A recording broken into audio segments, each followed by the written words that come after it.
Cut ಆಯ್ತಾ? Cut ಆಯ್ತು ಒಂದು ಕನೆಕ್ಟ್ ಮಾಡಿ. ಕನೆಕ್ಟ್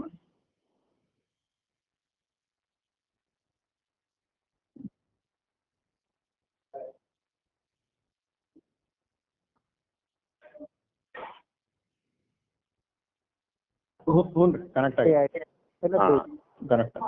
ಈ ರೀತಿಯಾಗಿ ಆ ಒಂದು ಸುದ್ದಿಯನ್ನ ತೆಗೆದುಕೊಂಡು ಬಂದಂತ ವ್ಯಕ್ತಿ ಆತೇನು ಪರಮಾತ್ಮನಲ್ಲ, ಪರಬ್ರಹ್ಮ ಸ್ವರೂಪನೇ ಅಲ್ಲ, ಅಲ್ಲ, ಸದ್ಗುರು ಅಲ್ಲ.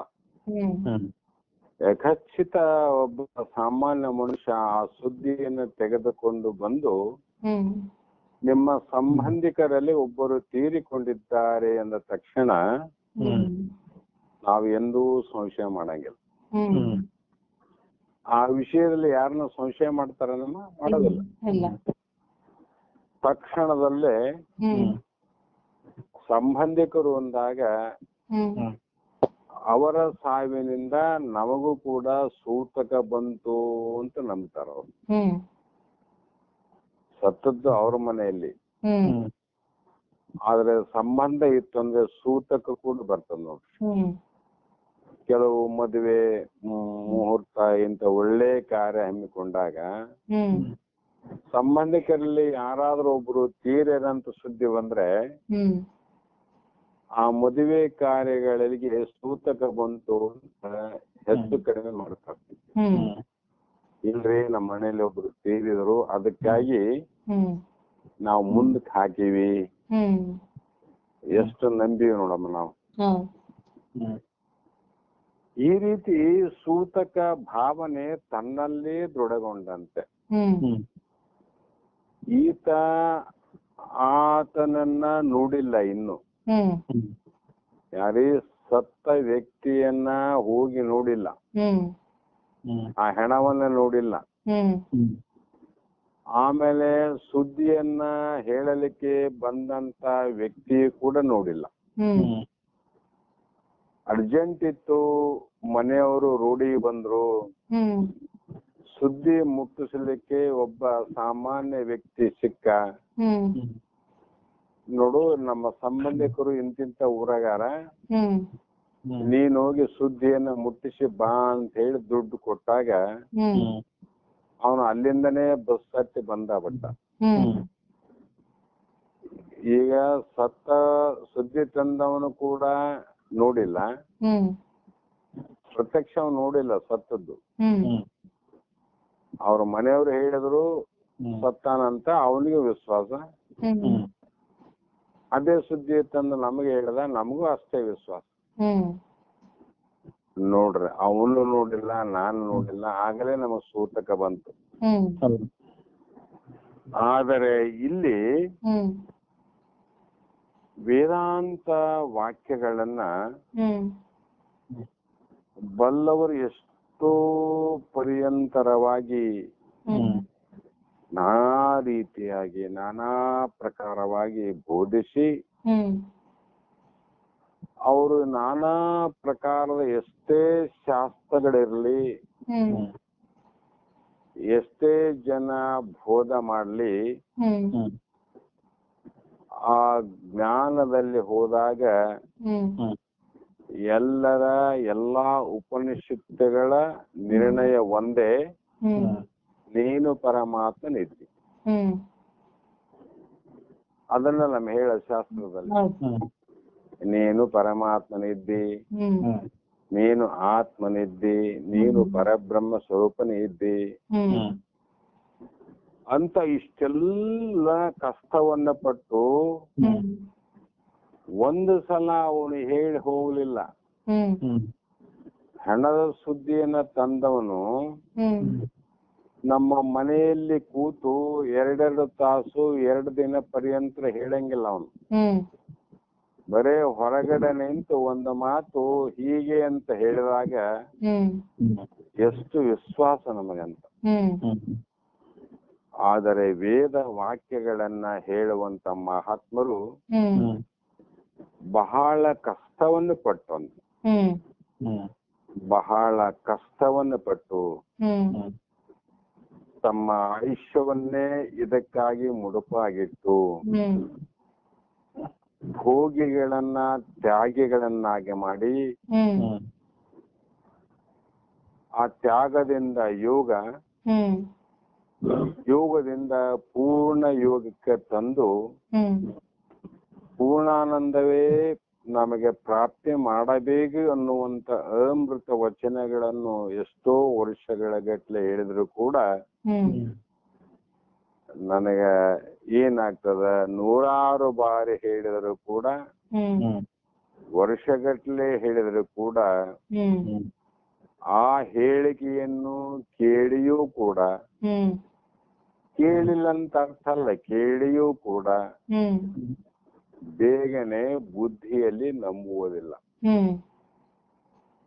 ಹೆಂಗಮ್ಮ ಬೇಗನೆ ಬುದ್ಧಿಯಲ್ಲಿ ನಂಬೋದಿಲ್ಲ ಅಂತ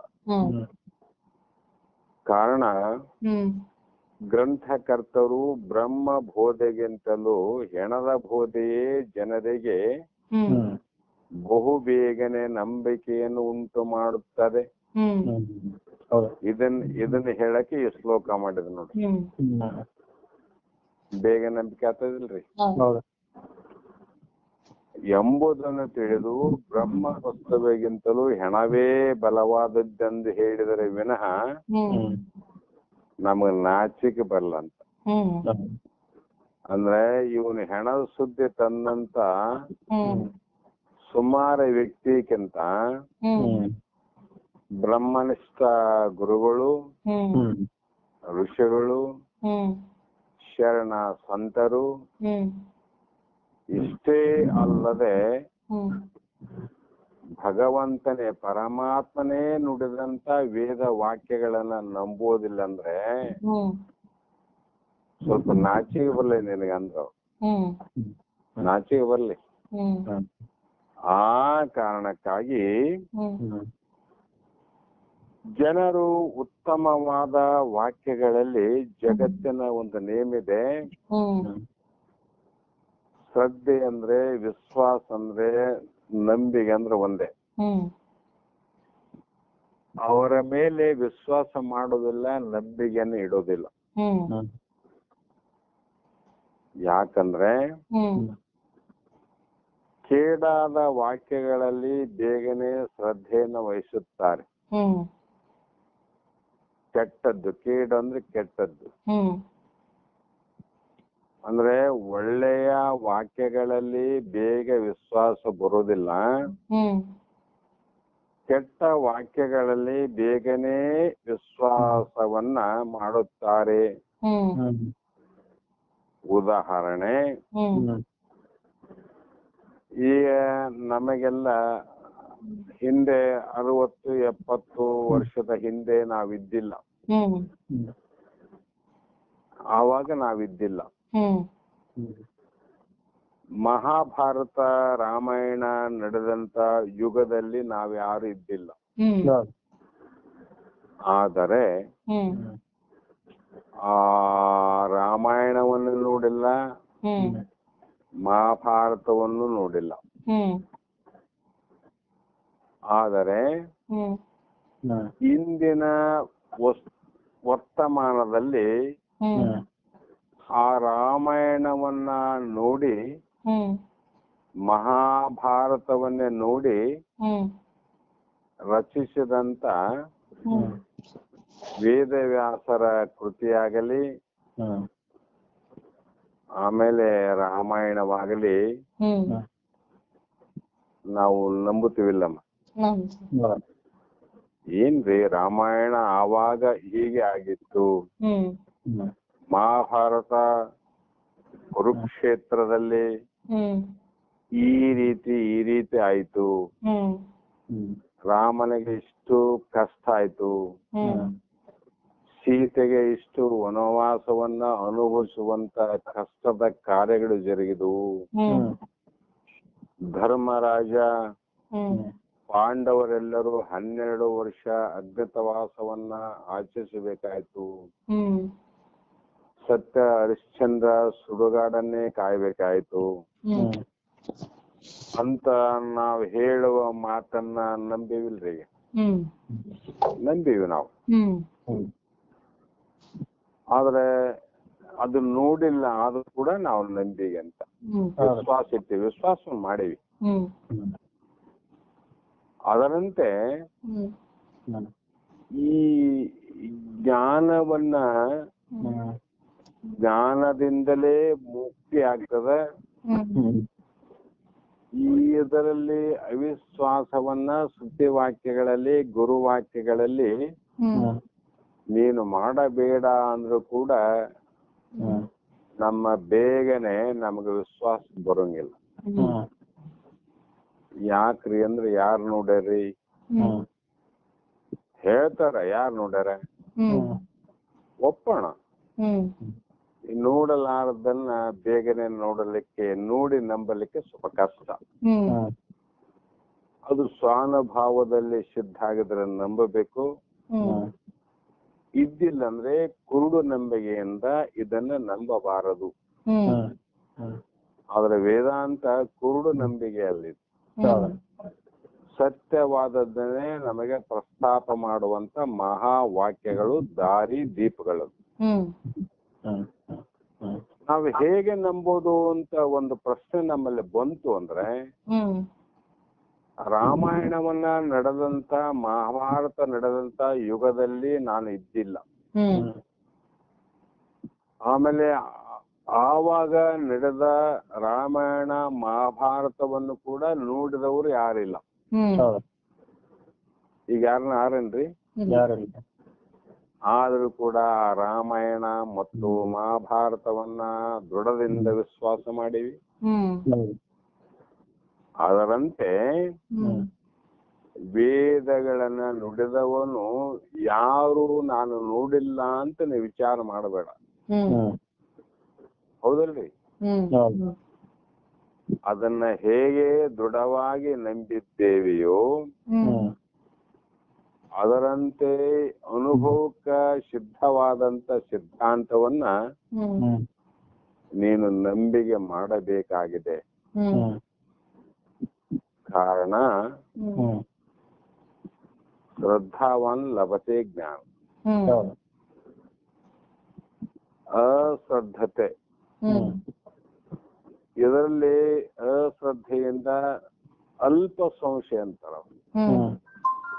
ಅಲ್ಪ ಸಂಶಯ ಅನ್ನುವಂಥದ್ದು ಆತ್ಮ ಜ್ಞಾನ ವಿನಶ್ಯತೆ. ಇಲ್ಲಿವರೆಗೂ ಪಡೆದಂತ ಆತ್ಮಜ್ಞಾನದ ಲಾಭ ಏನದ, ಆ ಲಾಭ ಎಲ್ಲವೂ ನಷ್ಟವಾಗಿ ನಾಶ ಹೋಗ್ತದೆ. ಅದಕ್ಕಾಗಿ ನಂಬು. ಮತ್ತೆ ಯಾಕೆ ಜಲ್ದಿ ನಂಬಿಕೆ ಬರೋದಿಲ್ಲ ಅಂದ್ರೆ, ಕೆಟ್ಟ ವಸ್ತುಗಳಲ್ಲಿ ಬಹಳ ಜಲ್ದಿ ವಿಶ್ವಾಸ ಬರುತ್ತೆ. ಒಳ್ಳೆ ಒಂದು ವಿಚಾರದಲ್ಲಿ ವಿಶ್ವಾಸ ಬರೋದು ಕಷ್ಟ. ಹಾಗಾಗಿ ಯಾಕೆ ಇವನಿಗೆ ಈ ತರ ಅಂದ್ರೆ, ಹಿಂದಿನ ಹಲವು ಜನ್ಮದ ಕರ್ಮಗಳ ಫಲ ಏನದ ಆ ವ್ಯಕ್ತಿಯನ್ನ ಕಟ್ಟಿ ಹಾಕಿರುತ್ತೆ. ಕಟ್ಟಿ ಹಾಕದ ಅದೇ ಪ್ರಕಾರವಾಗಿ ಉದಾಹರಣೆ ಹೇಗೆ ರೀ, ಕೆಟ್ಟ ಮಾತಿನಲ್ಲಿ ವಿಶ್ವಾಸ ಬರ್ತದ, ಒಳ್ಳೆಯ ವಾಕ್ಯದಲ್ಲಿ, ಶರಣರ ವಾಕ್ಯದಲ್ಲಿ, ವೇದ ವಾಕ್ಯಗಳಲ್ಲಿ, ಭಗವಂತನ ವಾಕ್ಯದಲ್ಲಿ, ಸದ್ಗುರುವಿನ ವಚನದಲ್ಲಿ ಅದು ಹೇಗೆ ಅವಿಶ್ವಾಸ ಆಗ್ತದ ಅಂತ ಅಂದ್ರೆ ಅವ್ರು ಉದಾಹರಣೆಯನ್ನು ಹೇಳ್ತಾರೆ. ಒಬ್ಬ ಭಿಕ್ಷುಕನಾದವನು ಮನೆ ಮುಂದ ಬಂದು ಆ ಮನೆ ಕಟ್ಟೆ ಮೇಲೆ ಕುಳಿತಂತ ಯಜಮಾನನನ್ನ ಕಂಡು ನಿನಗೆ ಸಕಲ ಸಂಪತ್ತುಗಳು ಕೈ ಸೇರಲಿ, ಮನೆ ತುಂಬಾ ಮಕ್ಕಳು ಮರಿಗಳಾಗಲಿ, ನೀನು ಮಣ್ಣು ಹಿಡಿದರೆ ಅದು ಚಿನ್ನವಾಗಲಿ, ಪರಮಾತ್ಮನು ನಿನಗೆ ದೀರ್ಘವಾದ ಆಯುಷ್ಯ ಭೋಗ ಭಾಗ್ಯವನ್ನ ಕೊಡಲಿ ಅಂತ ಹೇಳ್ತಾನು. ಯಾರು ಹೇಳವನು? ಮನೆ ಮುಂದೆ ಕುಂತಂತ ಯಜಮಾನನ ಕುರಿತು ಮನೆಯ ಮುಂದೆ ನಿಂತು ಭಿಕ್ಷೆ ಬೇಡುವಂತ ಒಬ್ಬ ವ್ಯಕ್ತಿ ಬಂದು ಈ ರೀತಿ ಹಾರೈಸ್ತಾನ, ನಿನಗೆ ಸಂಪತ್ತು ಬರ್ಲಿ, ಮನೆ ತುಂಬಾ ಮಕ್ಕಳಾಗಲಿ ಮರಿಗಳಾಗಲಿ, ನಿನಗ ಏನು ಹಿಡಿತಿದ್ದಿ ಹಿಡಿದದ್ದೆಲ್ಲ ಚಿನ್ನವಾಗಲಿ, ಪರಮಾತ್ಮ ನಿನಗೆ ದೀರ್ಘವಾದ ಆಯುಷ್ಯವನ್ನು ಕೊಡ್ಲಿ, ಇನ್ನು 100 ವರ್ಷ 1000 ವರ್ಷ ಬಾಳಲಿ ಅಂತ ಹರಿಸುತ್ತಾನೆ. ಆಗ ಆ ಯಜಮಾನ ಆ ಭಿಕ್ಷುಕನ ಉತ್ತಮ ಮಾತುಗಳಲ್ಲಿ ವಿಶ್ವಾಸ ಮಾಡೋದಿಲ್ಲ. ವ್ಯಕ್ತಿ ಹೇಗೆ ಇರ್ಲಿ ಅವನು, ಆದರೆ ಅವನ ಮಾತುಗಳು ಮಾತ್ರ ಬಹಳ ಉತ್ತಮವಾದ ಮಾತುಗಳಂತ. ಅದರಲ್ಲಿ ಕೆಟ್ಟ ಮಾತೇನಿದೆ ರೀ? ಅದಾಗಲಿ ಅಥವಾ ಬಿಡ್ಲಿ, ಕೆಟ್ಟ ಮಾತಂತಿಲ್ಲ. ಆದರೂ ಕೂಡ ಅವನ ಭಿಕ್ಷುಕನು ಉತ್ತಮ ಮಾತುಗಳಲ್ಲಿ ವಿಶ್ವಾಸ ಇಡುವುದಿಲ್ಲ. ವಿಶ್ವಾಸ ಬರಂಗಿಲ್ಲ ನೋಡ್ರಿ. ಯಾಕೆ ಬರಂಗಿಲ್ಲ ಅಂದ್ರೆ ಭಿಕ್ಷುಕನಾಡದ ವಚನಗಳು ಸತ್ಯವಾಗುವುದಿಲ್ಲವೆಂದು. ಕಾರಣ ಅಪನಂಬಿಕೆ ಪಡುತ್ತಾನೆ. ಸಹಜವಾಗ್ಯದ. ಒಬ್ಬ ಭಿಕ್ಷುಕ ನಿನಗೆ ಸಂಪತ್ತಾಗಲಿ, ಮಕ್ಕಳು ಮರಿ ಆಗಲಿ, ದೀರ್ಘವಾದ ಆಯುಷ್ಯ ಆಗಲಿ, 100 ವರ್ಷ ನೀ ಬಾಳಲಿ ಅಂತ ಬೇಡಲಿಕ್ಕೆ ಬಂದಾನ. ಮತ್ತೆ ಸಂಪತ್ತು ಆಗಲಿ ನಿನಗೆ ಅಂತ ಹೇಳ್ತಾನಂದ್ರೆ ಇವನಲ್ಲೇ ಸಂಪತ್ತಿದ್ರೆ ಬೇಡಕ್ಕೆ ಯಾಕೆ ಬರ್ತಿದ್ದ ಅಂತ ಸಂಶಯ ಬರ್ತಾವಲ್ಲಿ. ಹೌದಿಲ್ರಿ? ಅದೇ ವ್ಯಕ್ತಿ ಹೋಗ್ಲಿ ಪಾಪ ಭಿಕ್ಷುಕ ಅವನು ಒಳ್ಳೆ ಮಾತಾಡೋದು ಕೂಡ ಅವಿಶ್ವಾಸ ಬರೋದು ಸಹಜ. ಇವನೇನ್ರಿ ಸುಮ್ಮನೆ ಏನೇನೋ ವರ್ಣನೆ ಮಾಡ್ತಾರ. ಪರಮಾನುಭವದಲ್ಲಿ ಹೇಳದ್ ನೋಡ್ರಿ, ದೇವೇಂದ್ರ ನೆಂದಂತೆ ಅಥವಾ ಉಪಚಾರದ ವಾಕ್ಯ ಅಲ್ಲ, ಬೇರೆ ಬೇರೆ ವಾಕ್ಯಗಳ ತರ ಇದು ತತ್ವಮಸಿ ಮಹಾವಾಕ್ಯ ಅಲ್ಲ. ಆದ್ರೂ ಕೂಡ ಇಲ್ಲಿ ಅವಿಶ್ವಾಸ ಬರ್ತದ. ಅದೇ ವ್ಯಕ್ತಿ ಒಂದು ಸಲ ಸಿಟ್ಟು ಬಂದು ನಿನ್ನ ಮನೆ ಹಾಳಾಗಲಿ, ನಿನ್ನ ಮಕ್ಕಳು ಮರಿಗಳೆಲ್ಲ ಸುಡುಗಾಡು ಸೇರಲಿ, ನಿನಗೆ ತಿನ್ನಲಿಕ್ಕೆ ಅನ್ನ ಇಲ್ಲದಂತಾಗಲಿ ಅಂತ ಆತೇನು ಮಾಡದ ಹಾರೈಕದ ಒಳ್ಳೆ ಮಾತುಗಳನ್ನ ಬಿಟ್ಟು ಶಪಿಸುವ ಮಾತುಗಳನ್ನ ಆಡಿದ. ಆ ಮಾತುಗಳನ್ನ ಕೇಳಿ ಯಾವ ಮನುಷ್ಯ ಅವನ ಮಾತಿನಲ್ಲಿ ನಂಬಿಕೆ ಮಾಡಿದ ನಂಬಿಕೆ ಮಾಡಿ ಆ ಭಿಕ್ಷುಕನನ್ನ ಸಿಟ್ಟಿನಿಂದ ಹೊಡೆಯಲು ಹೋಗುತ್ತಾನೆ, ಬಡಿಯಲು ಹೋಗುತ್ತಾನೆ. ಈ ರೀತಿ ಎಲ್ಲಾ ಕಾರ್ಯಗಳನ್ನ ಮಾಡಲು ತಯಾರಾಗ್ತಾನೆ. ಇದು ಯಾವ ಮಾತು? ಇವು ಕೆಟ್ಟ ಮಾತು, ಕೆಟ್ಟ ಮಾತು, ಕೆಡುಕಿನ ಮಾತಂತೆ. ಆದ್ರೆ ಅವದೇ ಭಿಕ್ಷುಕನ ಕೆಡುಕಿನ ಮಾತುಗಳನ್ನ ಕೇಳಿ ವಿಶ್ವಾಸ ಮಾಡಿದಿಲ್ಲ. ಅವನು ಹೇಳಿದ್ರೆ ಆಗ್ತದನ್ರಿ? ನಮ್ಮ ಮನೆ ಹಾಳಾಗೋದಿಲ್ಲ, ಮಕ್ಕಳ ಹಾಳಾಗೋದಿಲ್ಲ, ಸುಡುಗಾಡು ಸೇರಂಗಿಲ್ಲ, ಏನು ಆಗೋದಿಲ್ಲ. ಆದ್ರೂ ಕೂಡ ಇವನು ಮನೆ ಮುಂದ ಶಪಿಸನಂದ್ರೆ ಏನಾದ್ರೂ ಆಗಬಹುದು ಅಂತ ನಂಬಿಕೆ ಬಂತು ನೋಡ್ರಿ. ಅದೇ ವ್ಯಕ್ತಿ ಒಳ್ಳೆ ಮಾತಾಡಿದ್ರೆ ಅಪನಂಬಿಕೆ ಆಯ್ತು, ಕೆಟ್ಟ ಮಾತುಗಳನ್ನ ಆಡಿದಾಗ ನಂಬಿಕೆ ಆಯ್ತಂತ. ಅಂದರೆ ಭಿಕ್ಷುಕನು ಹರಿಸಿದ ವಾಕ್ಯಗಳಲ್ಲಿ ನಂಬಿಕೆ ಉಂಟಾಗಲಿಲ್ಲ, ಅವನು ಶಪಿಸಿದ ವಾಕ್ಯಗಳಲ್ಲಿ ನಂಬಿಕೆ ಉಂಟಾಯಿತು. ಬ್ರಹ್ಮ ಉಪದೇಶ ವಾಕ್ಯಗಳಲ್ಲಿ ಬೇಗನೆ ನಂಬಿಕೆ ಉಂಟಾಗುವುದಿಲ್ಲ. ಯಾವುದೇ ಬ್ರಹ್ಮ ಉಪದೇಶ ವಾಕ್ಯಗಳಲ್ಲಿ, ಬ್ರಹ್ಮ ಉಪದೇಶ ವಾಕ್ಯದಲ್ಲಿ ನೀನೇ ಪರಮಾತ್ಮ ಇದ್ದಿ ಅಂತ ಹೇಳಿದ್ರು ಕೂಡ ನಂಬಿಕೆ ಉಂಟಾಗುವುದಿಲ್ಲ. ಆದರೆ ನೀನು ಬೇರೆ ಇದ್ದಿ, ಪರಮಾತ್ಮನೇ ಬೇರೆ ಇದ್ದಿ,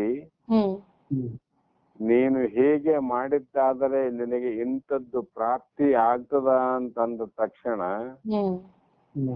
ಅದು ಎಷ್ಟನ್ನ ಖರ್ಚಾಗಲಿ ಮೊದಲು ಮಾಡಮಂತಿ.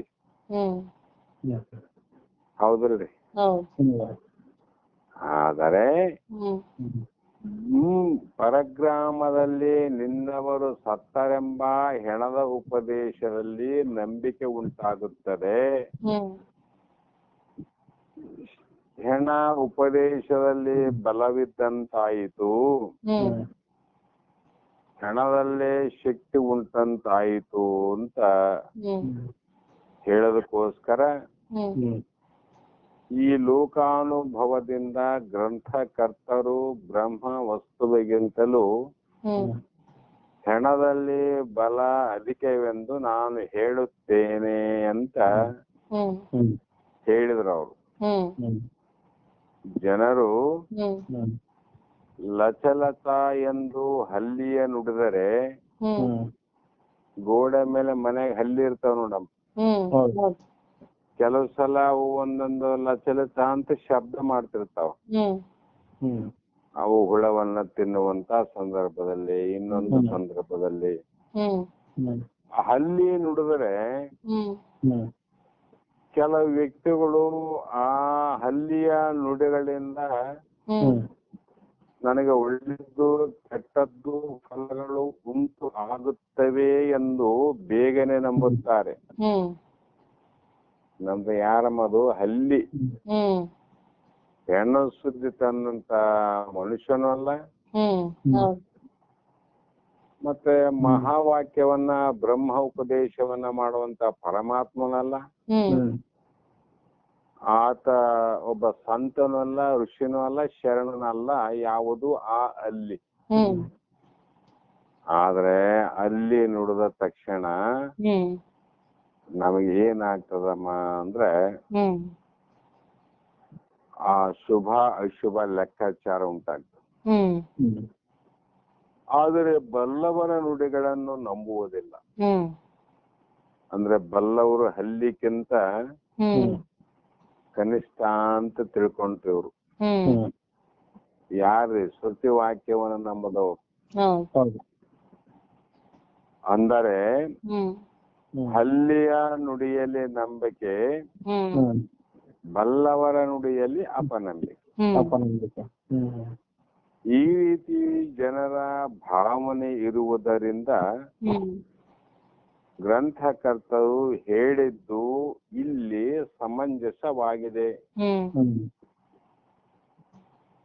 ಕಾರಣ ಯಾರು ಇದನ್ನ ನಂಬುವುದಿಲ್ಲವೋ ಅವರು ದೈವದ್ರೋಹಿಗಳಂತಲೂ ವೇದ ಬಾಹಿರರೆಂತಲೂ ಹೇಳಿರುತ್ತಾರೆ. ಆ ಶ್ರುತಿ ವಾಕ್ಯಗಳಲ್ಲಿ ಕರ್ಮ ಉಪಾಸನೆಯಿಂದ ಮುಕ್ತಿಯು ಲಭಿಸುವುದಿಲ್ಲವೆಂತಲೂ ಸ್ವರೂಪ ಜ್ಞಾನದಿಂದಲೇ ಮುಕ್ತಿಯು ಪ್ರಾಪ್ತಿ ಆಗುವುದು ಎಂತಲೂ ಹೇಳಿರುವುದರಿಂದ ಆ ಶ್ರುತಿ ವಾಕ್ಯಗಳನ್ನು ಸರ್ವರು ಹ್ಮ್ ವಿಶ್ವಾಸಿಸತಕ್ಕದ್ದು ಹ್ಮ್ ಹ್ಮ್ ಅಥವಾ ನಂಬಿಕೆಯನ್ನ ಮಾಡತಕ್ಕದ್ದು. ಹ್ಮ್ ಕಾರಣ ಹ್ಮ್ ಆತ್ಮ ವಸ್ತುವಿಗಿಂತ ಹೆಣವು ಬಲವೆಂದು ನಾನು ಉತ್ತರಿಪೆ. ಹ್ಮ್ ಏನ್ರಿ, ಸರ್ಪಭೂಷಣರು ಎಲ್ಲವನ್ನ ಬಲ್ಲವರು ಹ್ಮ್ ಆ ತಮ್ಮ ತತ್ವವನ್ನೇ ತಿಳಿದುಕೊಂಡು ಪರಬ್ರಹ್ಮ ಸ್ವರೂಪಿಗಳಾಗಿ ಹ್ಮ್ ತಮ್ಮಂತೆ ಜಗತ್ತಿನ ಜೀವಿಗಳು ಆಗಲಿ ಎನ್ನುವ ಭಾವದಿಂದ ಹ್ಮ್ ಅನಂತ ರೀತಿ ಉಪದೇಶವನ್ನು ಮಾಡುವಂತ ಮಹಾ ಜ್ಞಾನಿಗಳು. ಹ್ಮ್ ಇಷ್ಟೆಲ್ಲ ತಿಳಿದಂತವ್ರು ಹೆಣಬಲವೇ ಬಹಳ ದೊಡ್ಡದಂತ ಹೇಳ್ತಾರಂತ ನೀವು ತಿಳ್ಕೊಬೇಡ್ರಿ. ಹ್ಮ್ ಆದರೆ ತಿಳಿಯಲಾರದಂತ ವ್ಯಕ್ತಿಗಳಿಗಾಗಿ ಹೇಳಿದಂತ ಮಾತು ಅಂತ. ಹ್ಮ್ ಆತ್ಮ ವಸ್ತುವಿಗಿಂತ ಹೆಣವು ಬಲವೆಂದು ನಾನು ಉತ್ತರಿಪೆ. ನೀವ್ ಹೆಂಗ್ ಹೇಳ್ತೀರಿ ಸರ್ಪಭೂಷಣ ಅಂತ ಕೇಳಿದ್ರೆ, ಹ್ಮ್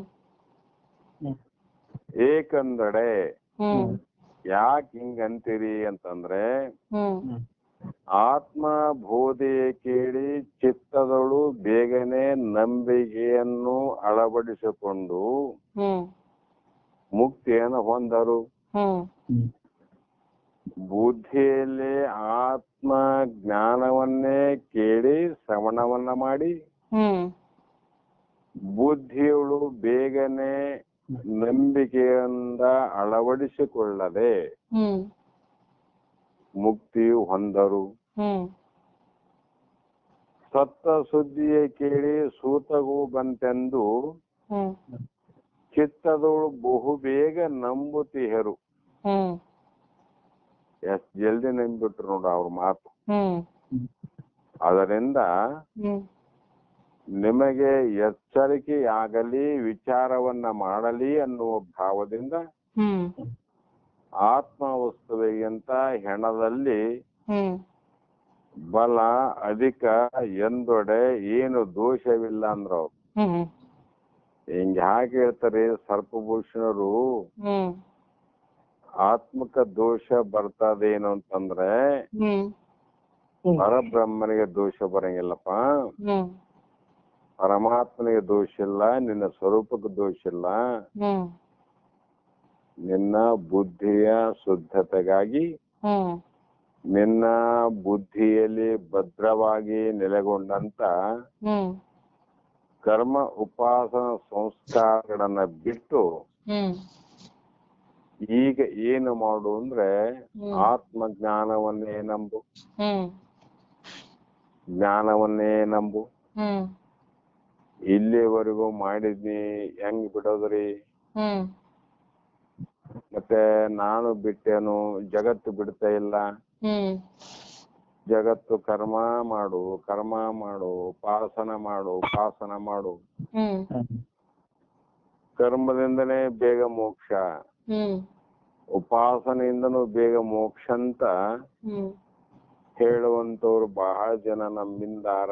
ಹ್ಮ್ ಮತ್ತೆ ಅವ್ರ ಮಾತಿನಲ್ಲಿ ವಿಶ್ವಾಸ ಬಹಳ ಮಂದಿ ಮಾಡ್ಯಾರ. ಹ್ಮ್ ಅದಕ್ಕಾಗಿ ನಾನು ಮಾಡುತ್ತೇನೆ. ಹ್ಮ್ ನಾನು ಹೇಗೆ ವಿಶ್ವಾಸ ಮಾಡಲಿ ಅಂದ್ರೆ, ಹ್ಮ್ ಅದಕ್ಕ ಈ ಮುಂದಿನ ಸೂತ್ರದಲ್ಲಿ ಶ್ಲೋಕದಲ್ಲಿ ಹ್ಮ್ ಒಂದು ಮಾತನ್ನು ಹೇಳ್ತಾರಮ್ಮ. ಹ್ಮ್ ಈ ಎಲ್ಲಾ ವಿಷಯವನ್ನ ಕೇಳಿ ಹ್ಮ್ ಪರಬ್ರಹ್ಮ ವಸ್ತುವಿಗಿಂತಲೂ ಹೆಣದಲ್ಲಿ ಬಲ ಅಧಿಕವಾಗಿರುವುದೆಂದು ತಾವು ಹೇಳಿದಿರಿ. ಹ್ಮ್ ಆ ಹೇಳಿಕೆಯು ಪಾಮರ ಜನರು ಹ್ಮ್ ಅಂದ್ರೆ ಪಾಮರರು ಅಂತ ಕರೆದ್ರು. ಹ್ಮ್ ಪಾಮರರು ಅಂದ್ರೆ ಹ್ಮ್ ಕನಿಷ್ಠ ಬುದ್ಧಿ ಉಳ್ಳವರು. ಹ್ಮ್ ಆ ಜನರು ಶ್ರುತಿವಾಕ್ಯಗಳನ್ನ ಬೇಗ ನಂಬೋದಿಲ್ಲ, ಹ್ಮ್ ಬುದ್ಧಿ ಕಡಿಮೆ ಆದವರಿಗೆ ಅಂತ. ಹ್ಮ್ ತಮ್ಮ ಸಿದ್ಧಾಂತವು ಕರ್ಮ ಉಪಾಸನೆಗಳಿಂದ ಮುಕ್ತಿಯು ಲಭಿಸುವುದಿಲ್ಲವೆಂತಲೂ, ಹ್ಮ್ ವೇದಾಂತ ಸಿದ್ಧಾಂತ ಪರಮಾತ್ಮನ ಹ್ಮ್ ಯಾವ ಜ್ಞಾನ ಕಾಂಡ ಏನಿದೆ ಹ್ಮ್ ಅದರಲ್ಲಿ ಹೇಳಿದಂತ ಸಿದ್ಧಾಂತ ಇದು. ಹ್ಮ್ ಜ್ಞಾನದೇವತು ಕೈವಲ್ಯಂ ಅಂತ ಪರಮಾತ್ಮ ಹೇಳ್ಯಾನ. ಹ್ಮ್ ಶರಣರು ಕೂಡ ಜ್ಯೋತಿಯ ಬಲದಿಂದ ಸಂಬಂಧದ ಕೇಡು ಅಂತ ಹೇಳ್ಯಾರ. ಹ್ಮ್ ಜ್ಞಾನದ ಬಲದಿಂದವೇ ಅಜ್ಞಾನದ ಕೇಡು ಅಂತ ಹೇಳ್ಯಾರ. ಹ್ಮ್ ನಿಮ್ಮ ಶರಣರ ಬಲದಿಂದ ಹ್ಮ್ ನನ್ನ ಭವದ ಕೇಡು ನೋಡ ಅಂತ ಹ್ಮ್ ಅಕ್ಕನು ಕೂಡ ಹೇಳಿದ ಮಾತು, ಅಣ್ಣ ಬಸವಣ್ಣನವರು ಕೂಡ ಹೇಳಿದಂತ ಮಾತು. ಹ್ಮ್ ಇಷ್ಟೆಲ್ಲಾ ಪರೀಕ್ಷೆಯನ್ನ ಮಾಡಿ ಯೋಚಿಸಿ ಆಲೋಚನೆಯನ್ನ ಮಾಡಿ ಹ್ಮ್ ಕೊನೆಗೆ ತೀರ್ಮಾನ ಸ್ವಾನುಭಾವ ಬಂದದ್ದು ಎಲ್ಲಿ ಅಂದ್ರೆ ಜ್ಞಾನಕಾಂಡದಲ್ಲಿ. ಹ್ಮ್ ಅದಕ್ಕೆ ಸಿದ್ಧಾಂತ, ವೇದಾಂತ ಸಿದ್ಧಾಂತ ಅಂದ್ರೆ ಜ್ಞಾನದಿಂದನೇ ಮೋಕ್ಷ ಅಂತ. ಹ್ಮ್ ಆ ಸ್ವರೂಪ ಜ್ಞಾನದಿಂದಲೇ ಆ ಮುಕ್ತಿ ಪ್ರಾಪ್ತಿಯಾಗುವುದೆಂದು ಇರುತ್ತದೆ. ಹ್ಮ್ ಆ ಮುಕ್ತಿ ಅಂದ್ರೆ ನೋಡ್ರಿ, ಹ್ಮ್ ಇಲ್ಲಿ ಮುಕ್ತಿಗಳು ಬೇರೆ ಅವ. ಲೋಕಗಳಲ್ಲಿ ಆಗುವಂತ ಸುಖಕ್ಕೂ ಮುಕ್ತಿ ಅಂದಾರ. ಹ್ಮ್ ಸ್ವರ್ಗ ಲೋಕ ಪ್ರಾಪ್ತಿ ಆದ್ರೆ ಅದಕ್ಕೂ ಮುಕ್ತಿ ಅಂತ ಹೇಳ್ಯಾವ ಕರ್ಮದಲ್ಲಿ. ಹ್ಮ್ ಬ್ರಹ್ಮಲೋಕ ಪ್ರಾಪ್ತಿ ಮಾಡಿಕೊಂಡ್ರೆ ಅಲ್ಲಿಯೂ ಮುಕ್ತಿ ಅಂತ ಹೇಳ್ಯಾರ. ಹ್ಮ್ ಹೀಗೆ ಪ್ರತಿಯೊಬ್ಬರು ಒಂದೊಂದಕ್ಕ ಮುಕ್ತಿ ಮುಕ್ತಿ ಮುಕ್ತಿ ಅಂತ ಹೇಳ್ಯಾರ. ಹ್ಮ್ ಆದರೆ ಅವರೆಲ್ಲರ ಮುಕ್ತಿ ಇದು ಅಲ್ಲ, ಈ ಮುಕ್ತಿ ಅಲ್ಲ. ಹ್ಮ್ ಆ ಮುಕ್ತಿಗಳಿಂದ ಭಿನ್ನವಾದ ಮುಕ್ತಿ, ಬೇರೆಯಾಗಿರತಕ್ಕಂತ ಮುಕ್ತಿ. ಹ್ಮ್ ಇದರ ವಿಶೇಷತೆ ಏನಂದ್ರೆ ಹ್ಮ್ ಆ ಎಲ್ಲಾ ಮುಕ್ತಿಗಳು ಕ್ಷೀಣೆ ಪುಣ್ಯ ಮತ್ತು ಲೋಕ ವಿಶಂತಿ. ಹ್ಮ್ ಆ ಪುಣ್ಯಗಳಿಂದ ಲೋಕ ಪ್ರಾಪ್ತಿಯನ್ನ ಮಾಡಿಕೊಂಡು ಹ್ಮ್ ಆ ಲೋಕದಲ್ಲಿ ಇರುವಂತ ವಸ್ತುಗಳನ್ನ ಭೋಗಿಸಿ ಹ್ಮ್ ಆ ಲೋಕದಲ್ಲಿ ಇರುವಂತ ದೇವತೆಗಳನ್ನ ಪೂಜಿಸಿ ಹ್ಮ್ ಆ ಲೋಕದಲ್ಲಿ ಇರುವಂತ ಅನಂತ ರೀತಿಯ ಹ್ಮ್ ವ್ಯವಸ್ಥೆಯನ್ನ ನೀನು ನೋಡಿ ಹ್ಮ್ ಎಲ್ಲ ಆದ ನಂತರ ಆ ಪುಣ್ಯ ತೀರದ ಮೇಲೆ ಹ್ಮ್ ಕ್ಷೀಣೆ ಪುಣ್ಯ ಮತ್ತು ಲೋಕ ವಿಶಂತಿ. ಹ್ಮ್ ಆ ಪುಣ್ಯ ತೀರಿದ ತಕ್ಷಣ ಹ್ಮ್ ಮತ್ತೆ ನಿನ್ನನ್ನ ಹ್ಮ್ ಸೂರ್ಯಮಂಡಲ, ಹ್ಮ್ ತಾರಾಮಂಡಲ, ನಕ್ಷತ್ರ ಮಂಡಲ, ಹ್ಮ್ ವಾಯುಮಂಡಲ, ಹ್ಮ್ ಆಮೇಲೆ ಆಕಾಶ, ವಾಯು, ಹ್ಮ್ ಅಗ್ನಿಮಂಡಲ, ಹ್ಮ್ ಜಲಮಂಡಲ, ಭೂಮಂಡಲ ಹ್ಮ್ ಹಿಂಗ ಹೋಗದ ತಕ್ಷಣ ಅಲ್ಲಿಂದ ಬಂದು ಬಂದು ಬಂದು ಬಂದು ಮತ್ತೆ ಹ್ಮ್ ಈ ಮತ್ತೆ ಲೋಕದಲ್ಲಿ ಔಷಧಿಯಾಗಿ, ಹ್ಮ್ ಔಷಧದ ಬೇರೆ, ಔಷಧಿಯಾಗಿ ಹ್ಮ್ ಅಲ್ಲಿ ದವಸ ಧಾನ್ಯಗಳಾಗಿ ಹುಟ್ಟಿ ಹ್ಮ್ ಆ ದವಸ ಧಾನ್ಯಗಳಿಂದ ತಯಾರಾದ ಅಡಿಗೆಯನ್ನ ಉಂಡು ಹ್ಮ್ ಒಂದೇ ಅಡಿಗೆಯಲ್ಲಿ ಒಂದೇ ಧಾನ್ಯದಿಂದ ತಯಾರಿಸಿದ ಊಟ ಹೆಣ್ಣು ಗಂಡು ಅನ್ನುವಂಥದ್ದು ಊಟ ಮಾಡಿದಾಗ ಹೆಣ್ಣಿನಲ್ಲಿ ಊಟ ಅನ್ನ ಜೀರ್ಣವಾಗಿ ರಕ್ತ ಪ್ರಮಾಣ ಹೆಚ್ಚಾಗಿ, ಪುರುಷನಲ್ಲಿ ಅನ್ನ ಜೀರ್ಣವಾಗಿ ವೀರ್ಯ ರೂಪಾಗಿ, ಮುಂದೆ ಒಂದು ದಿನ ಲಗ್ನವಾಗಿ ಸತಿಪತಿ ಒಂದಾಗಿ ದೈವ ಬಲದಿಂದ ಮತ್ತೆ ತಾಯಿಯ ಗರ್ಭದಲ್ಲಿ ತಯಾರಾಗಿ ದೇಹವನ್ನ ಧರಿಸಿಕೊಂಡು ಗರ್ಭ ದುಃಖವನ್ನ ಸಹಿಸಿಕೊಂಡು ಕಳೆಯುತ್ತಾ ಮತ್ತೆ ಈ ಜಗತ್ತಿಗೆ ಬರ್ಬೇಕು. ಏನ್ರಿ ಆ ಪುಣ್ಯ, ಆ ಮುಕ್ತಿ, ಅವಕ್ಕೂ ಮುಕ್ತಿ ಅಂದಾರ. ಅದು ಇದು ಹೀಗಲ್ಲ. ಈ ಮುಕ್ತಿ ಏನಂದ್ರೆ ಅತ್ಯಂತ ದುಃಖ ನಿವೃತ್ತಿ, ಪರಮಾನಂದ ಪ್ರಾಪ್ತಿ, ಜನನ ಮತ್ತು ಮರಣದಿಂದ ಕಡೆಗೆ ಆಗುವಂತದ್ದು ಇದು. ಹ್ಮ್ ಹ್ಮ್ ಜನನ ಮತ್ತು ಮರಣ. ಹ್ಮ್ ಹ್ಮ್ ಆ ಕಾರಣದಿಂದ ಹ್ಮ್ ಹ್ಮ್ ಅಂದರೆ ವೇದೋಕ್ತವಾದ ಕರ್ಮಗಳನ್ನು ಮಾಡುತ್ತಾ ಹ್ಮ್ ಅದರ ಜೊತೆಯಲ್ಲಿ ಸ್ವರೂಪ ಜ್ಞಾನ ಅವಲಂಬಿಯಾದರೆ ಹ್ಮ್ ಮುಕ್ತಿಯು ಪ್ರಾಪ್ತಿಯಾಗುವುದೇ. ಹ್ಮ್ ಹ್ಮ್ ಅಂದ್ರೆ ಹ್ಮ್ ಹ್ಮ್ ನೀವು ಹೇಳೋ ಪ್ರಕಾರ ಬರೇ ಕರ್ಮದಿಂದ ಮೋಕ್ಷ ಆಗೋದಿಲ್ಲ, ಹ್ಮ್ ಬರೇ ಜ್ಞಾನದಿಂದ ಕೂಡ ಮೋಕ್ಷ ಆಗೋದಿಲ್ಲ ಹ್ಮ್ ಹ್ಮ್ ಅಂತ ತಿಳ್ಕೊಂಡು ಹ್ಮ್ ಹ್ಮ್ ಆ ಉತ್ತಮವಾದ ಕರ್ಮಗಳನ್ನ ಮಾಡ್ತಾ ಮಾಡ್ತಾ ಹ್ಮ್ ಹ್ಮ್ ಸ್ವರೂಪ ಜ್ಞಾನದ ಅವಲಂಬಿಯಾದರೆ ಹ್ಮ್ ಹ್ಮ್ ಮುಕ್ತಿಯು ಪ್ರಾಪ್ತಿಯಾಗುವುದೇ. ಹ್ಮ್ ಹ್ಮ್ ಒಂದೊಂದರಿಂದ ಆಗದ್ ಬೇಡ್ರಿ, ಎರಡಿದ್ರ ಆಗ್ಬೋದೇನು ಮುಕ್ತಿ ಅಂದ್ರೆ ಹ್ಮ್ ಹ್ಮ್ ಕರ್ಮ ಜ್ಞಾನಗಳ ಎರಡರಿಂದ ಕೂಡಿದ್ದರೆ ಮುಕ್ತಿಯು ಲಭಿಸದೆ. ಹ್ಮ್ ಎರಡು ಮಾಡಕ್ ಬರ್ತದೇನೋ ಅಂತ ಮೊದಲನೇ ಪ್ರಶ್ನೆ. ಹ್ಮ್ ಹ್ಮ್ ಜ್ಞಾನನು ಮಾಡಬಹುದು, ಕರ್ಮ ಎರಡು ಕೂಡಿ ಮಾಡಿದ್ರೆ ಏನ್ ತಪ್ಪು, ಹ್ಮ್ ಮೋಕ್ಷ ಆಗೋದಿಲ್ಲೇನು ಹ್ಮ್ ಅಂತಂದ್ರೆ ಒಂದದ್ದು. ಹ್ಮ್ ಮತ್ತೆ ಆ ಕರ್ಮ ಜ್ಞಾನಗಳ ಎರಡರಿಂದ ಕೂಡಿದ್ದರೆ ಮುಕ್ತಿಯು ಲಭಿಸದೆ. ಹ್ಮ್ ಹ್ಮ್ ಆ ಮುಕ್ತಿ ಆಗೋದಿಲ್ಲೇನು, ಹ್ಮ್ ಹ್ಮ್ ಇದಕ್ಕೂ ಆಗಲ್ಲಂದ್ರೆ ಹ್ಮ್ ಹ್ಮ್ ಫಲ ಅಪೇಕ್ಷೆ ಇಲ್ಲದೆ ನಿಷ್ಕಾಮ್ಯ ಕರ್ಮದಿಂದ ಕೂಡಿದ ಹ್ಮ್ ಹ್ಮ್ ಜ್ಞಾನದಿಂದ ಮುಕ್ತಿಯು ಪ್ರಾಪ್ತಿಯಾಗದೆ.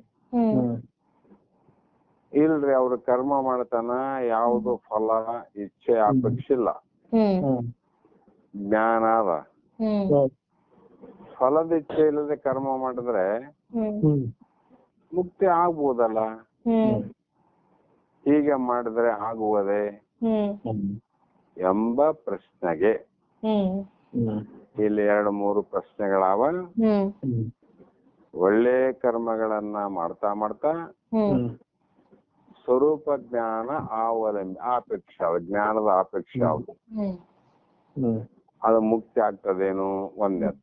ಹ್ಮ್ ಹ್ಮ್ ಆ ಕರ್ಮಜ್ಞಾನ ಎರಡರಿಂದ ಕೂಡಿದ್ದರೆ ಮುಕ್ತಿ ಆಗುವುದೇನು ಎರಡನೇದು.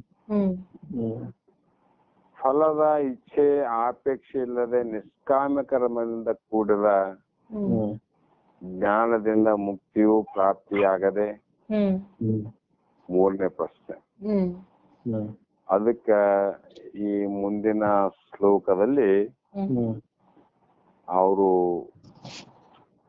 ಯಾವ ನಿರ್ಮಲವಾದ ಜ್ಞಾನದಿಂದಲೇ ಹ್ಮ್ ಹ್ಮ್ ಮೋಕ್ಷ ಆಗುವುದು ವಿನಃ ಹ್ಮ್ ಹ್ಮ್ ನಿಷ್ಕಾಮ ಕರ್ಮವು ಸಹ ಹ್ಮ್ ಬಂಧನಕ್ಕೆ ಕಾರಣ.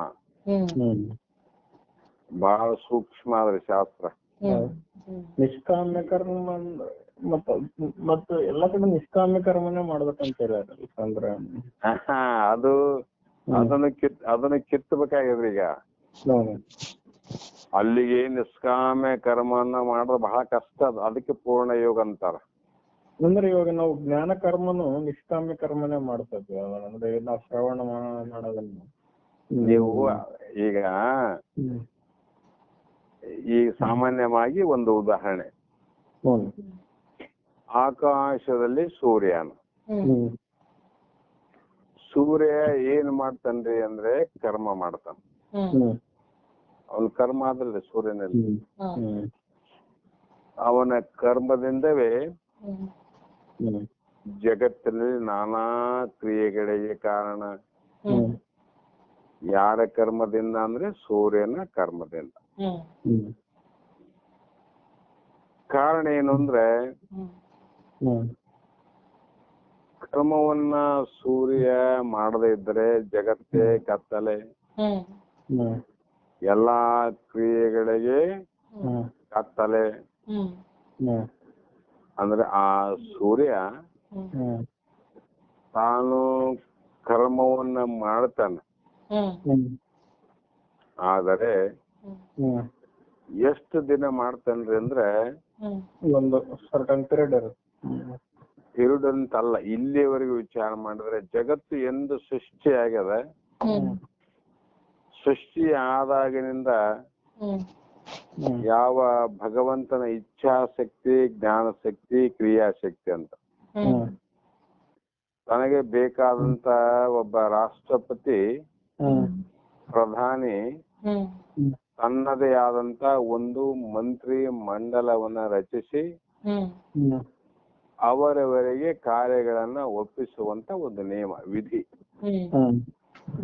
ಅದರಂತೆ ಪರಮಾತ್ಮ ರಚಿಸಿದಂತ ಈ ಬ್ರಹ್ಮಾಂಡದಲ್ಲಿ ಸೂರ್ಯದೇವ, ಚಂದ್ರದೇವ, ಅಗ್ನಿದೇವ, ವಾಯುದೇವ ಎಲ್ಲ ಅಷ್ಟ ದಿಕ್ಪಾಲಕರು ಅನ್ನುವಂಥವರು ಈ ಜಗತ್ತನ್ನ ನಿರ್ಣಯವನ್ನ ಮಾಡಲಿಕ್ಕೆ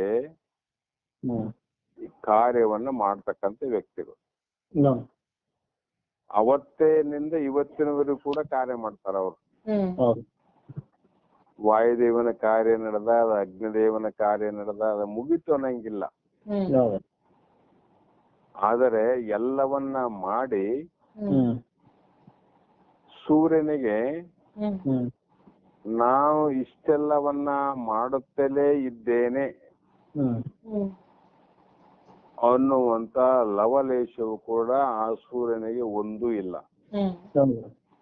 ನಾ ಮಾಡುತ್ತೇನೆಂಬುದು ಗೊತ್ತಿಲ್ಲ, ಮಾಡುವನು ಅನ್ನೋದು ಗೊತ್ತಿಲ್ಲ, ಸುಮ್ಮನೆ ಮಾಡೋದು, ಎಲ್ಲವನ್ನ ಮರೆಯೋದು. ಅವೆಲ್ಲ ಮಾಡ್ತಾರೆ, ಮರ್ತಾರಿಲ್ಲ ಸೂರ್ಯ ಚಂದ್ರ. ಮಾಡಿದನೆಂಬುದು ಮನದಲ್ಲಿ ಹೊಡೆದರೆ ಹೇಳಿ ಕಾಡಿಸಿತ್ತು ನೋಡ ಶಿವನ ಡಂಗುರ. ಅದು ಏನದು ಪೂರ್ಣ ಯೋಗ ಅಂತ. ಆದ್ರೆ ನಮ್ಮಲ್ಲಿ ಮಾಡ್ತೀವಿ, ನಾವು ಕ್ರಿಯೆಗಳಲ್ಲಿ ತತ್ಪರರಾಗಿವಿ. ಏನೇ ಮಾಡಿದ್ರು ಕೂಡ ನಾವು ನಿಷ್ಕಾಮದಿಂದ ಮಾಡಿವಿ ಅಂತಕ್ಕಂಥ ಒಂದಾದ ನಮ್ಮಲ್ಲಿ ಅದಲ್ರಿ ಭಾವ. ನಾವು ನಿಷ್ಕಾಮದಿಂದ ಮಾಡ್ತಾ ಇದ್ದೀವಿ, ಫಲ ಅಪೇಕ್ಷೆ ಬಯಸೋದಿಲ್ಲ, ಇಚ್ಛೆ ಇಲ್ಲ ಅನ್ನುವಂತ ಭಾವ ಏನದಲ್ಲ, ಆ ಭಾವ ಇತ್ತಂದ್ರೆ ಅದು ಒಂದು ಕರ್ಮಯೋಗನೇ. ಅದು ನಿಷ್ಕಾಮ ಕರ್ಮ ಆಗೋದಿಲ್ರಿ. ಅದಕ್ಕೆ ಸೂರ್ಯನಿಗೆ ಕರ್ಮ ಹೇಗಿದೆ, ನಿಷ್ಕಾಮ ಕರ್ಮ. ಅದು ನಮ್ಮ ಕರ್ಮ ಹಾಗಲ್ಲ. ಏನೋ ಒಂದು ಸ್ವಲ್ಪ ಮಾಡಿದ್ದಾದ್ರೆ ನಮ್ಮ ಒಳಗೆ ಲೆಕ್ಕಪತ್ರ ಬರ್ತಾವ. ಆದ್ರೆ ಸೂರ್ಯನಿಗೆ ಯಾವ ಲೆಕ್ಕ ಇಲ್ಲ, ಪತ್ರ ಇಲ್ಲ. ನಿರಂತರವಾಗಿ ದುಡಿತಾನ. ನಾ ದುಡಿದೀನಿ ಅನ್ನುವಂತ ಭಾವ ಕೂಡ ರಹಿತವಾಗಿರ್ತಕ್ಕಂಥದ್ದು ಸೂರ್ಯ. ಅದಕ್ಕೆ ಇಲ್ಲಿ ಜ್ಞಾನಿಗಳಾದವರು, ಉತ್ತಮರಾದಂತ ವ್ಯಕ್ತಿಗಳು ನಿರಂತರವಾಗಿ ಇರುವ ತನ ತಮ್ಮ ಕಾರ್ಯವನ್ನ ತಾವು ಮಾಡ್ತಾರ. ಅದು ಎಂದಿಗೂ ಕೂಡ ನಾವ್ ಇಷ್ಟೆಲ್ಲ ಮಾಡಿದ್ದೇನೆ ಅನ್ನುವಂತ ಭಾವನೆ ಅವರಲ್ಲಿ ಬರಂಗಿಲ್ಲ. ಅದೇನ್ರಿ ಮೋಕ್ಷ. ಅವ್ರು ಬರೋದಿಲ್ಲ, ಎಂದಿಗೂ ಭಾವದಲ್ಲಿ ಬರಂಗಿಲ್ಲ. ಭಕ್ತರಲ್ಲಿ ಬರ್ಬೋದು, ಶಿಷ್ಯರಲ್ಲಿ ಬರ್ಬೋದು, ಜಗತ್ತಿನಲ್ಲಿ ಕೆಲವು ವ್ಯಕ್ತಿಗಳಲ್ಲಿ ಬರ್ಬೋದು. ಇಂಥ ವ್ಯಕ್ತಿಗಳು ತಮ್ಮ ಇಡೀ ಜೀವಮಾನದಲ್ಲಿ ಇಂಥ ಒಂದು ಕಾರ್ಯವನ್ನ ಮಾಡಿದ್ರು ಅಂತ ಬರ್ಬೋದು ಅವರಲ್ಲಿ. ನಾವೆಲ್ಲ ಜಗತ್ತಿನಲ್ಲಿ ಸೂರ್ಯ ಇಲ್ಲದೆ ಇದ್ರೆ ಏನು ಪಡೆಯಲಿಕ್ಕೆ ಅಸಾಧ್ಯ ಅನ್ನುವಂಥವ್ರು ಬಹಳ ಮಂದಿ ಇವಿ. ಆದ್ರೆ ಸೂರ್ಯನಿಗೆ ಭಾವನೆ ಇಲ್ಲ.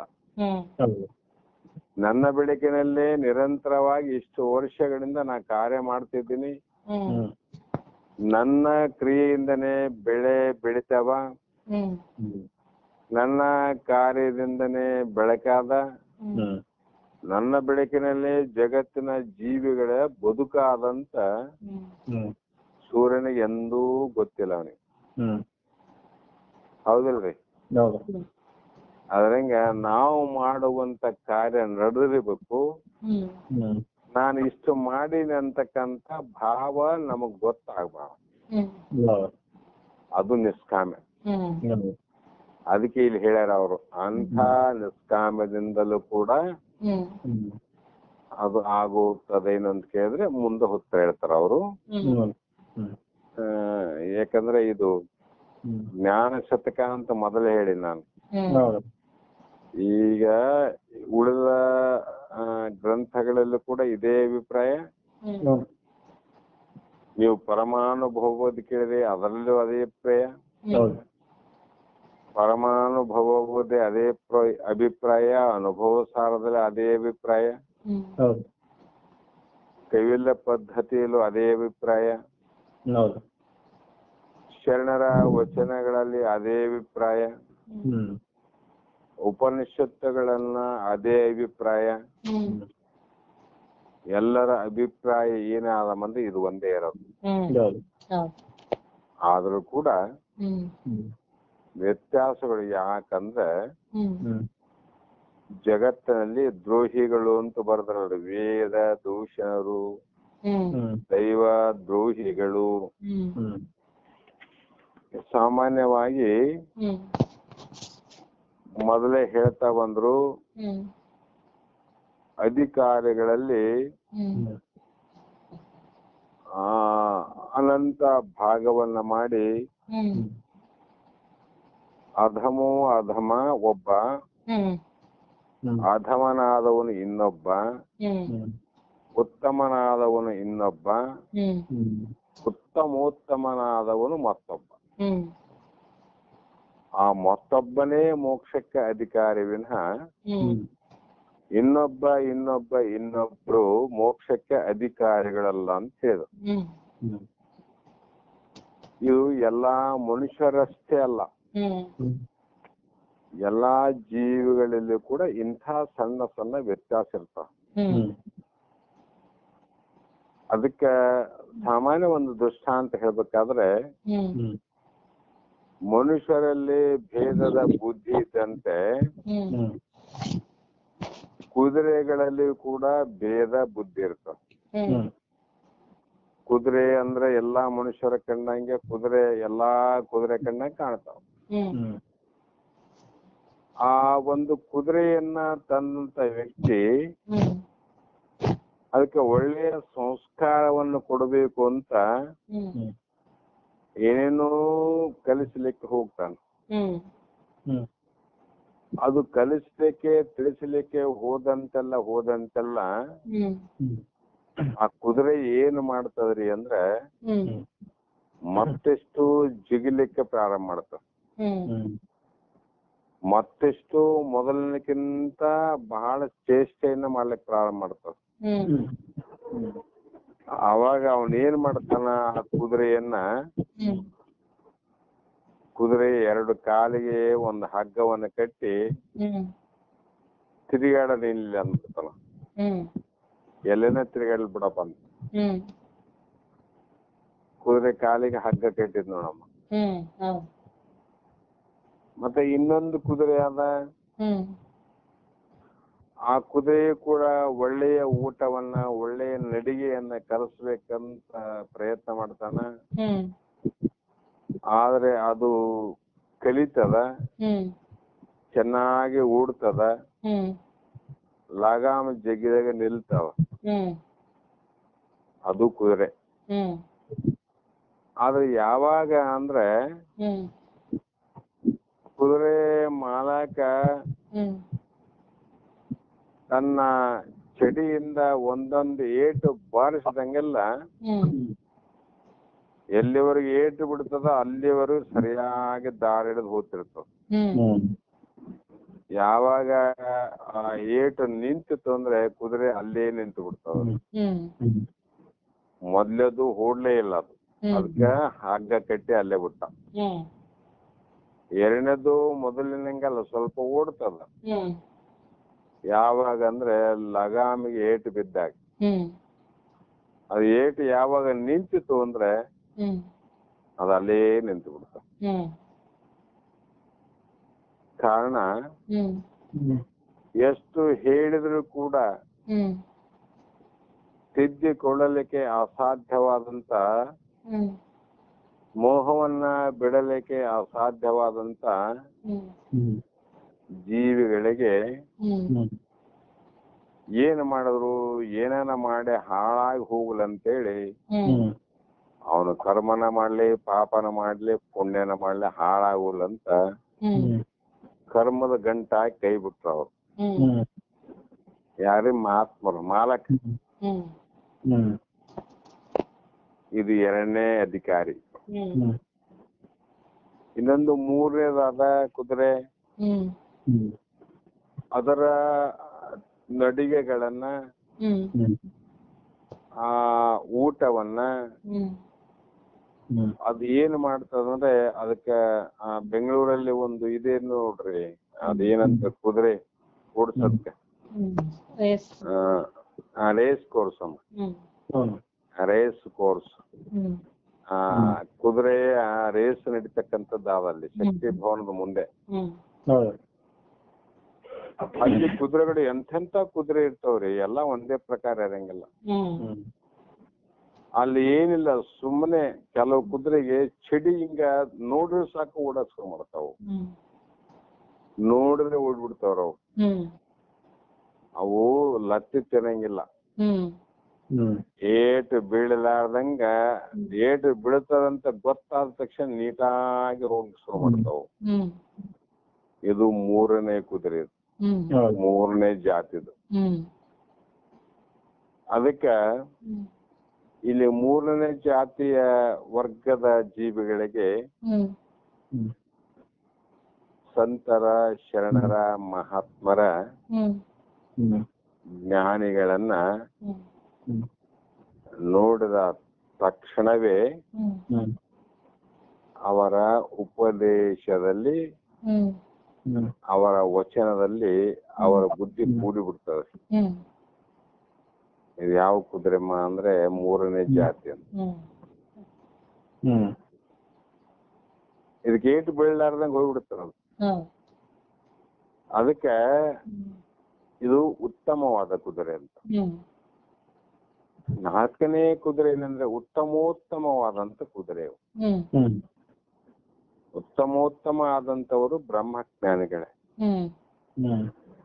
ಅವರು ಏನಂದ್ರೆ ಏಟನು ತಿನ್ನೋದಿಲ್ಲ,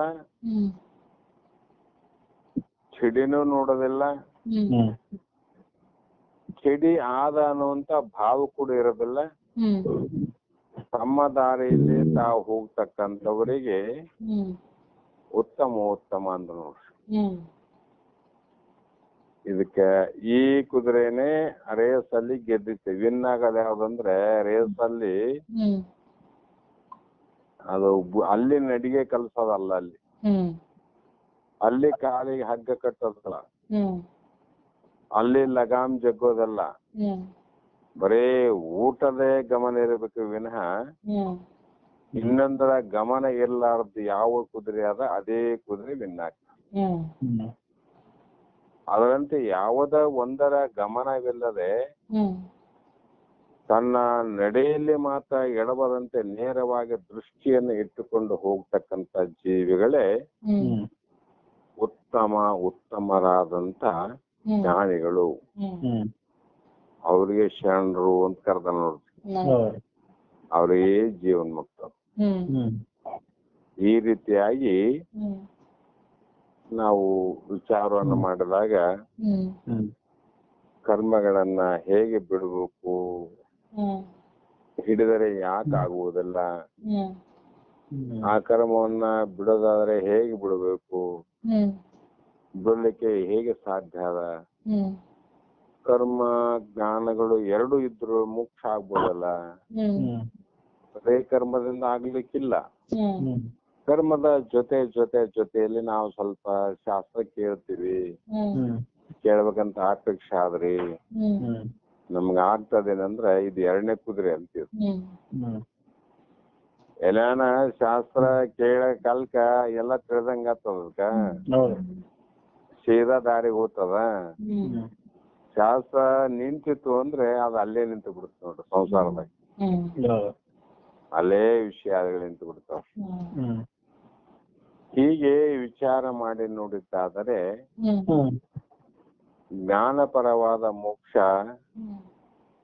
ಯಾರಿಗೆ ಹೇಳುತ್ತದೆ ಅಂದ್ರೆ ಇಡೀ ಜಗತ್ತಿಗೆ ಹೇಳ್ತದ.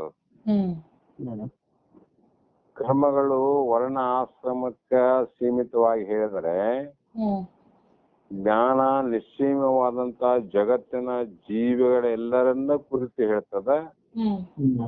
ಅದಕ್ಕೆ ಇದು ವೇದ ಅಂತ ಕರೆಸಿರ್ತಾರೆ. ಕರ್ಮ ಜಾತಿ ಕುಲ ಗೋತ್ರದ ಅನುಸಾರವಾಗಿ ಕರ್ಮ ನಿರೂಪಣೆ ಮಾಡ್ಯಾರ್ರಿ. ಬ್ರಾಹ್ಮಣರು ಯಾರನ್ನ ಸತ್ತಾಗ ಅವರ ಸಂಸ್ಕಾರ ಹಿಂಗೆ ಮಾಡ್ಬೇಕಂತ ಬರ್ತರು. ನಾವ್ ವೀರಶೈವರು ದೇಹ ಬಿಡಾಗ ಅವ್ರಿಗೆ ಹಿಂಗೇ ಮಾಡ್ಬೇಕು ಕರ್ಮ ವಿಧಿ ವಿಧಾನ ಅಂದ್ರು. ಶೂದ್ರರು ತೀರಿಕೊಂಡಾಗ ಅವರಿಗೆ ವಿಧಿ ವಿಧಾನಗಳನ್ನ ಬೇರೆ ರೀತಿ ಕರ್ಮಗಳನ್ನ ಹೇಳ್ತಾ ಬಂದ್ರು. ಅಂದ್ರೆ ಕರ್ಮದಲ್ಲಿ ಏಕತೆ ಇಲ್ಲ ಅಂತ ಅರ್ಥ ಆಯ್ತು ನೋಡ್ರಿ. ಕರ್ಮದ ಒಂದೇ ಇತ್ತಂದ್ರೆ ಎಲ್ಲಾ ಜಾತಿಯವರು ಒಂದೇ ಕರ್ಮ ಆಗ್ಬೇಕಾಗಿತ್ತು. ಬ್ರಾಹ್ಮಣರಿಗೆ ಬೇರೆ, ಶೂದ್ರರಿಗೆ ಬೇರೆ, ವೈಶ್ಯರಿಗೆ ಬೇರೆ, ಸನ್ಯಾಸಿ ಬೇರೆ, ಬ್ರಹ್ಮಚಾರಿಗೆ ಬೇರೆ, ಇವೆಲ್ಲ ಹೇಳಿದವು ಭೇದ ವಾಕ್ಯಗಳೆಂತ. ಆದ್ರೆ ವೇದ ವಾಕ್ಯಗಳು ಏನಂದ್ರೆ ಇಡೀ ಜಗತ್ತಿಗೆ ಕುಲ ಜಾತಿ ನಾಮ ರೂಪ ವರ್ಣ ಆಶ್ರಮ ಯಾರನ್ನು ಅಲ್ಲ, ಎಲ್ಲರೂ ಹುಟ್ಟಿ ಬಂದೇವಿ, ಮುಂದ ಹುಟ್ಟುವಂತ ಕಾರ್ಯವನ್ನ ಮಾಡಿಕೊಳ್ಳಲಾರದೆ ಮುಕ್ತರಾಗುವಂತ ದಾರಿಯನ್ನ ಹೇಳಿದ್ದು ಯಾವುದು ಅಂದ್ರೆ ಅದು ವೇದವಾಕ್ಯ. ಅದಕ್ಕೆ ಪರಮಾತ್ಮ ಸರ್ವರಿಗಾಗಿ ಹೇಳಿದ ಮಾತು ವಿನಃ ಕೆಲವರಿಗಾಗಿ ಹೇಳಿದ ಮಾತಲ್ಲ. ಅರ್ಥ ಆಯ್ತಲ್ರಿ? ಇವು ಕೆಲವರಿಗಾಗಿ ಹೇಳಿದ ಮಾತುಗಳು ಕರ್ಮದಲ್ಲಿ, ಎಲ್ಲರಿಗಾಗಿ ಅಥವಾ ಹಲವರು ಅಂದ್ರೆ ಎಲ್ಲರಿಗಾಗಿ ಹೇಳಿದಂತ ಮಾತು ಯಾವುದು ವೇದವು. ಅದಕ್ಕಾಗಿ ಇದನ್ನ ನಾವು ಒಪ್ಪಲೇಬೇಕು. ಇದು ಎರಡನ್ನ ಮಾಡಿದ್ರೆ ಆಗುತ್ತದೆ ಇಲ್ಲವೇ ಅನ್ನುವಂಥದಕ್ಕ ನಾಳೆ ದಿನ ಮುಂದಿನ ಶ್ಲೋಕದಲ್ಲಿ ಬಹಳ ಚಂದ ಹೇಳ್ತಾರ. ಬಹಳ ಅದ್ಭುತವಾದ ಉದಾಹರಣೆ. ಬಹುಶಃ ಈ ಜ್ಞಾನ ಶತಕದಲ್ಲಿ ಸರ್ಪಭೂಷಣರು ಬಯಸಿದಂತ ಅಥವಾ ಪ್ರಯೋಗಿಸಿದಂತ ದೃಷ್ಟಾಂತ ಬೇರೆ ಬೇರೆ ಉಪನಿಷತ್ತುಗಳಲ್ಲೂ ಕೂಡ ಸಿಗೋದು ಕಷ್ಟ ಅಂತ. ಕೆಲವು ಸಿಗ್ತಾವ್ರಿ, ಕೆಲವೊಂದು ಹೊಸ ದೃಷ್ಟಾಂತಗಳನ್ನು ಬರೆದ್ರು. ಕಾರಣ ಅವರ ಜ್ಞಾನ ಎಷ್ಟಿತ್ತು ಅಂತ ಅರ್ಥ ಆಗ್ತದೆ ನೋಡ್ರಿ. ಅನುಭವದಿಂದ ಬರ್ಬೇಕು ಮಾತುಗಳು. ಆ ಕಾರಣ ನಾಳೆ ದಿನ ವಿಚಾರ ಮಾಡಲ್ರಿ. ಕರ್ಮವನ್ನ ಬಿಡಲಾರದ ಜ್ಞಾನವನ್ನ ಸಾಧನೆ ಮಾಡಕ್ ಬರ್ತದೇನು, ಅಥವಾ ಕರ್ಮ ಜ್ಞಾನ ಎರಡನ್ನ ಕೂಡಿ ಮಾಡಕ್ ಬರ್ತದೇನು, ಅಥವಾ ನಿಷ್ಕಾಮ ಕರ್ಮವನ್ನ ಮಾಡಿ, ಕಾಮ್ಯ ಕರ್ಮ ಅಲ್ಲ ನಿಷ್ಕಾಮ ಕರ್ಮವನ್ನ ಮಾಡಿದ್ರೆ ಅದರಿಂದ ಮುಕ್ತಿ ಆಗುವುದೇ ಅಂದ್ರೆ ಉತ್ತರ ಹೇಳ್ತಾರ ಅವ್ರು ನಾಳೆ. ಆಗೋದಿಲ್ಲ ಅಂದ್ರು. ಈಗ ನೀವು ಪ್ರಶ್ನೆ ಮಾಡಿದ್ರಲ್ಲ ಹೆಂಗಾಗಲ್ಲ ನಿಷ್ಕಾಮದಿಂದ ಮಾಡಿದ್ರಂತ. ಸಹಜ ಅಲ್ಲ, ಸಹಜವಾಗಿ ಅಂತಿದ್ರು.